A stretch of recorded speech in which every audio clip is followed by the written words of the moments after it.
видео интервју на Република, овој пат посветено на надворешните случувања и евроинтеграциите на Македонија. Гостин во студиото на Република е Антонио Милошовски, поранешен министер за надворешни работи, а сега председател на Собраниската комисија за надворешна политика.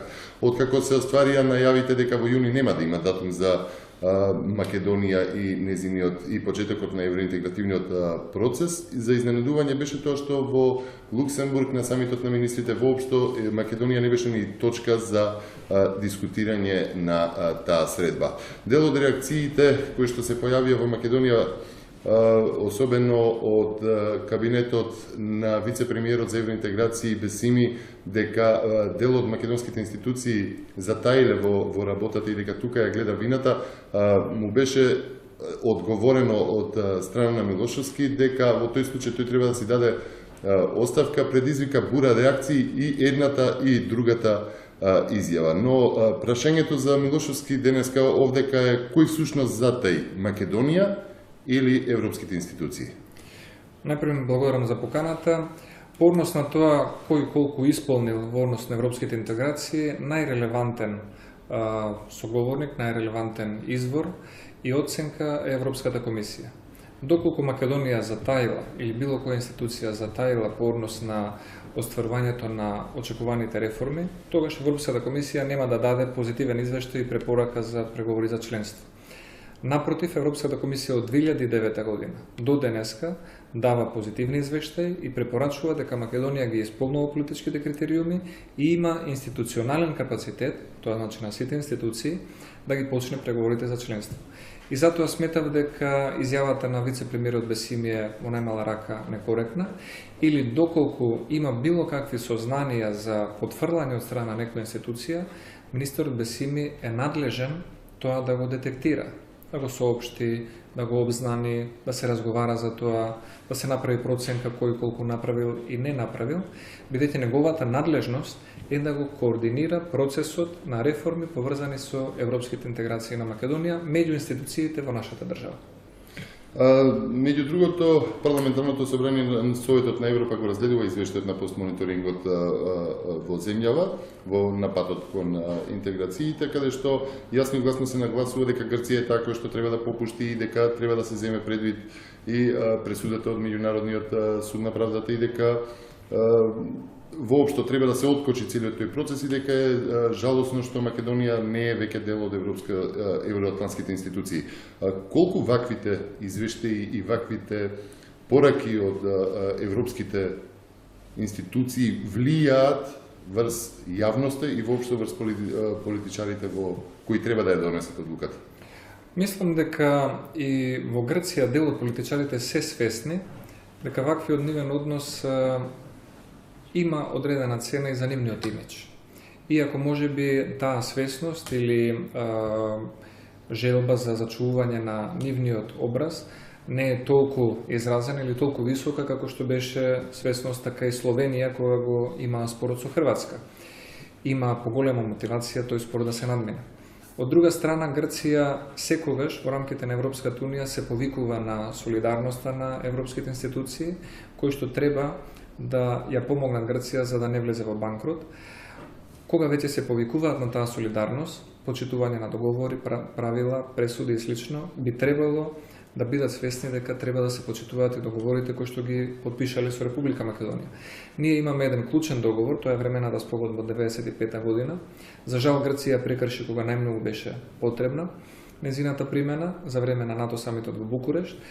Ја покренавме тужбата пред Меѓународниот суд на правдата во Хаг и добивме кристално јасна пресуда во која што се констатира дека Грција направила прекршување и дека не треба да го повтори тоа дејание, односно не треба да го блокира патот на Македонија во европските и евроатлантските интеграции. Дали ваквите пораки, дали ваквиот притисок јавен или заткулисен, што може би се случува по дипломатски канали, ќе дојде на ниво на приоритет пред грчката влада, не би можел да проценам, но имајте предвид дека премиер на Грција во моментов е Самарас, човекот кој што го креираше овој ирационален проблем во 1992 година, сум до одредена мерка песимист дека тој ќе се заложи за прагматичен пристап кон Македонија. По Луксембург постојат две толкувања во Македонија. Едното дека е подобро тоа што Македонија воопшто не била спомната, а втората е дека би требало сепак да се дискутира во Луксембург, па повторно да дојде до некоја блокада од Грција. Што е ваше толкување? Што е подобро во овој случај? Па мислам дека во овој случај нема добро и подобро, има можеби лошо и помалку лошо. Вашиот личен став по въпросот. Најдобро би било Македонија да го добие она што го заслужува, тоа е датум за почеток на преговорите, но веќе кога тоа не се случило, може да направиме проценка на ситуацијата и дневниот ред во Европската Унија е тема која што се усвојува со одреден консензус. И сметам дека ирското претседателство било ставено пред таа дилема, дали да стави една точка на дневен ред за која што не може да се постигне согласност и да се донесе одлука, или да ризикува дури и таа одлука и заклучок да бидат контраверзни, или пак да го помести истото, знаете дека Македонија има многу добро досие, со надеж дека во декември има подобри услови постувањето на таа точка на дневен ред да добие и позитивна оценка од земјите членки на ЕУ. Но и денес, и во декември, една земја членка е доволна да го блокира тој консензус. Во случај останува збор за Грција. Она што ние го гледаме во македонската јавност е дека Македонија плаќа одредена цена заради ово одложување и по однос на очекувања, и по однос на самиот психолошки притисок, и по однос на демотивација кај поединци, групи, политички партии, администрација. Но истовремено сметам дека Грција, како земја членка на Унијата, парадоксално е што не успева да биде адвокат и најголем застапник на зачленувањето на сите земји од регионот во Европската Унија. Наместо да биде дел од европското решение, Грција е дел од балканскиот проблем на кочењето на нашите европски интеграции. Но сигурен сум дека Македонија порано или покасно ќе успее во својата намера. Ова Грција не може да го прави секогаш, секаде и во секое време. Треба да бидеме конзистентни, да имаме внатрешна добра кохезија, да си ги правиме реформите пред се затоа што се добри за нас.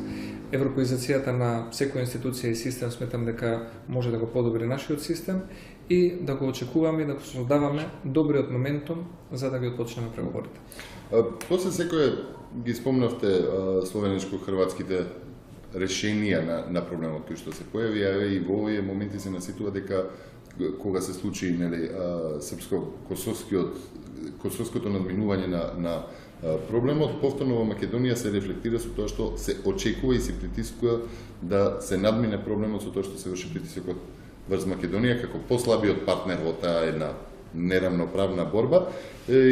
Сега е наречено притисок за дискусија за Нимиц предлогот кој што го слушнавме и од Европската Унија, но и од американскиот представник Рикер.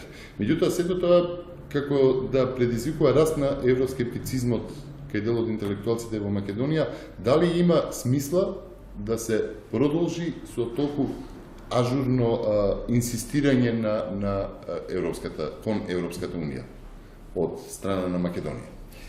Мислам дека Македонија природно, географски, политички, трговски, културно, по традиција припаѓа во тој сојуз.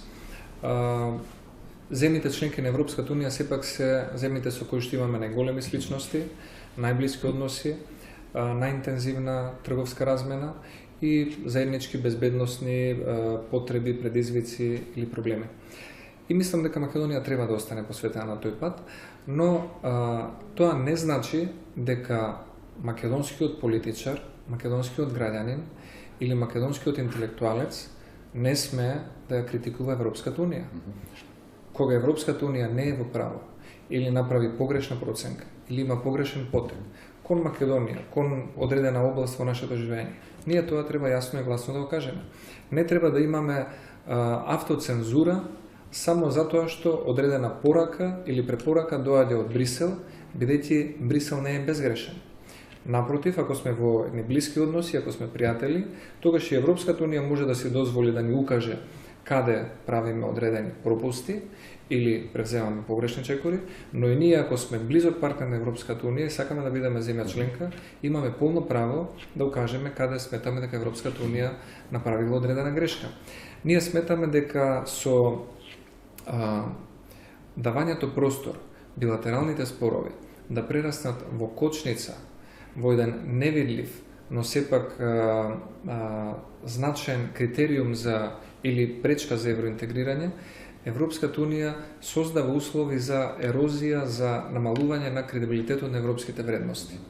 Она што се вредности од Копенхаген треба да бидат вредности кои што ќе ги промовираат земјите членки на ЕУ и затоа сметам дека земјите членки на ЕУ имаат уште поголема одговорност за евроинтеграциите отколку земјите кандидати. Токму во таа насока колку се опасни ваквите чекори од Европската Унија и колку е опасен тој евроскептицизам кој што може да се јави баш по вакви поводи? Евроскептицизмот не е феномен, се појавувал во сите земји членки кои што се веќе сега членки на Унијата, при нивното за членување се појавувал и во Словачка, и во Чешка, и во Литванија, и во Латвија, и на други места, и тоа баш во оние години кога се приближувате кон членството или станувате поспремен за членство. Евроскептицизмот во Македонија мислам дека го подхранува однесувањето на Грција со тие перманентни блокади, а истовремено неспособноста на Европската комисија да го наметне својот авторитет и да застане цврсто зад своите извештаи и препораки. Европската комисија препорачува дека една земја е способна да отпочне преговори, а не може истото да го издействува во рамките на Европскиот совет. И тоа мислам дека дава дополнителна храна на евроскептицизмот, иако кај нас тој се уште не е изразен, нема добиено платформа во некое политичко движење, политичка партија или некои поголеми размери. Добро, специфична е поддршката за евроинтеграциите во Македонија која што е на многу високо ниво и покрај сите овие неколку годишни. Но сепак добро е да постои. Мислам дека во одредена мерка добро е да постои, да знаеме дека постои за и самите ние да имаме одреден коректив. Едно второ јас кое што секогаш ќе не предупредува и ќе не биде можеби од помош да направиме проценка за тоа кои препораки на Европската Унија се издржани и добри, а каде Европската Унија направила пропусти. Интересно е што овие блокади и на овие реакции од Грција се приклони и Софија, па дури и сега на следбата со Бесими министерот Вигенин упати порака дека без подпишан договор, оној договор за добро соседство, не може да се очекува поддршка на македонските евроинтеграции од Бугарија. Ваш коментар на сега?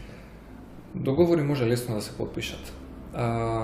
Проблемот е дали тие договори ќе се применуваат и дали постои суштинска и политичка волја тој договор да донесе пријателство. Зборот пријателство на хартија не мора да значи многу, но зборот пријателство и соработка во дела може да значи многу повеќе. Токму во таа насока, зошто се инсистира тогаш од Бугарија на тој договор? Што содржи, што би требало да содржи тој договор, што толку се инсистира да биде подпишан? Мислам дека овој договор е една наследена иницијатива која што сегашниот министер за надворешни работи во Софија ја превзема. Инаку иницирана е од некои претходни структури кои што во бугарската дипломатија има дипломати кои што повеќе живеат за историјата и дипломати кои што повеќе живеат за еднината. Мислам дека Вигенин припаѓа на новата генерација на бугарски политичари кои што со поевропски очи имаат поширока слика за целиот регион, но веројатно и тој ќе мора да ја следи таа политика бидејќи бугарската влада е на стаклени нозе. Тој договор, според мене, бугарската страна ќе направи многу добар гест и потек за да се склучи доколку се откаже од принципот на асиметричност во договорот. Односно, клаузулите во договорот, без разлика дали се работи за културно наследство, за човекови права, за немешање во внатрешни работи или некои други области, да важат симетрично како за едната, така и за другата држава. Тогаш би бил договор на еднакви и рамноправни партнери. Ако едната страна инсистира дека одредени обврски треба да важат за Македонија, но во исто време да не важат за Бугарија, тогаш тоа не е принцип на кој што може долгорочно да се гради добрососедство. И треба да преминеме и на некои поконкретни работи. Јас би го спомнал класичен пример. Од 2006 година инсистираме на секоја средба со делегација од бугарската страна да се направи мал напор и да се изградат тие потребни 500 метра на пат за да се отвори граничниот премин кај Берово Клепало. Тоа ќе значи дека Македонија и Бугарија ќе им отворат на своите граѓани уште една можност за комуникација, дека ќе покажеме пример дека сакаме да се зближуваме и да имаме поголема соработка, и затоа тврдам дека делата, конкретните дела помеѓу Македонија и Бугарија многу повеќе може да значат отколку еден пишан, а не применлив договор. Така, нивното оправдување заради економските причини, истото колку што знаме и за новите премини со Грција, каде што Грција исто вели дека нема пари за новите премини со Македонија. Во цела ова поврзаност, нимиц процесот, евроинтеграциите, што понатаму? Постојат некои тврдења дека сега во овој момент, значи на ваква закоченост, треба да се бара решение во Обединетите нации. Мислам дека решението во секој случај на овој македонско-грчки спор веќе и тече под покровителство на Обединетите нации, тој процес. Тој Добро, се повикуваат на тоа што над 130 земји веќе имаат признаено Македонија под уставното име. Не имаат признаено, тоа е точно, но јас не сум сигурен дека Генералното собрание на Обединетите нации може својот авторитет да го наметне над Советот за безбедност. А во Советот за безбедност имаме 5 постојани земји членки, кои што имаат различни ставови, тешко се усогласуваат, и не сум сигурен дека нашиот македонско-грчки проблем за нив е доволно голем проблем и спор за да му посветат должно внимание. Македонија треба да продолжи да биде посветена на разговорите кои што ги води медиаторот немец, и неговиот последен предлог беше еден еклатантен пример каде што Македонија покажа отворени врати и покана за господинот Немец да дојде и пред самитот на Европската унија да разговара за тој предлог и во Скопје и во Атина, но за жал од Атина поканата за господинот Немец изостана. И тоа уште еднаш наговестува дека Грција игра на временската карта, на одолговлекување и на одложување, на истрошување на силата на оној против кого имате одредени проблеми или заблешки. Како и да е, Република Македонија треба да си продолжи со сопствените реформи, да биде земја која што ќе гради се повеќе пријателства, партнери, сојузници во рамките на Европската унија, да не дава било какви поводи за забелешки, провокации или изговори, и мислам дека со таков еден однос и со таков еден капитал, особено доколку имаме подобрување на економската ситуација во следниот период, дека ќе имаме уште подобри и подцврсти позиции во однос на нашите евроинтеграции. За крај ќе ве прашам, вие сте еден од, би рекол, последените политичари кои што се активни на социјалната мрежа Twitter со вашите пораки. Каков ви е фидбекот, какви се реакциите, колку можете да се справите со тоа, бидејќи многу не е толку чест случај во Македонија да политичарите имаат време за социјалните мрежи на овој начин? Па почнав да ги користам уште како министер за надворешни работи со помал интензитет. Сега гледам дека има и повеќе публика, повеќе граѓани, помлади и повозрастни се вклучени на овие социјални мрежи. Добро е да се разменува мислење или да се искаже својот сопствен став. Твитер е добар затоа што ги следите оние извори на информации кои што смета дека ве интересира и ве следат и вас тие на кои што веројатно сте им занимлив.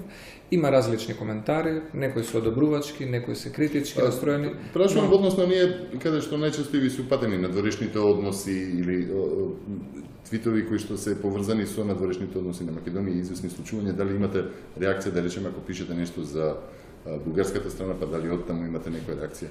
Па има реакции од некои новинари, некои аналитичари, некои обични граѓани. Директно од политичарите? Директно од политичарите комуницираме, но најчесто не во видливиот дел на Твитер, туку во директните пораки.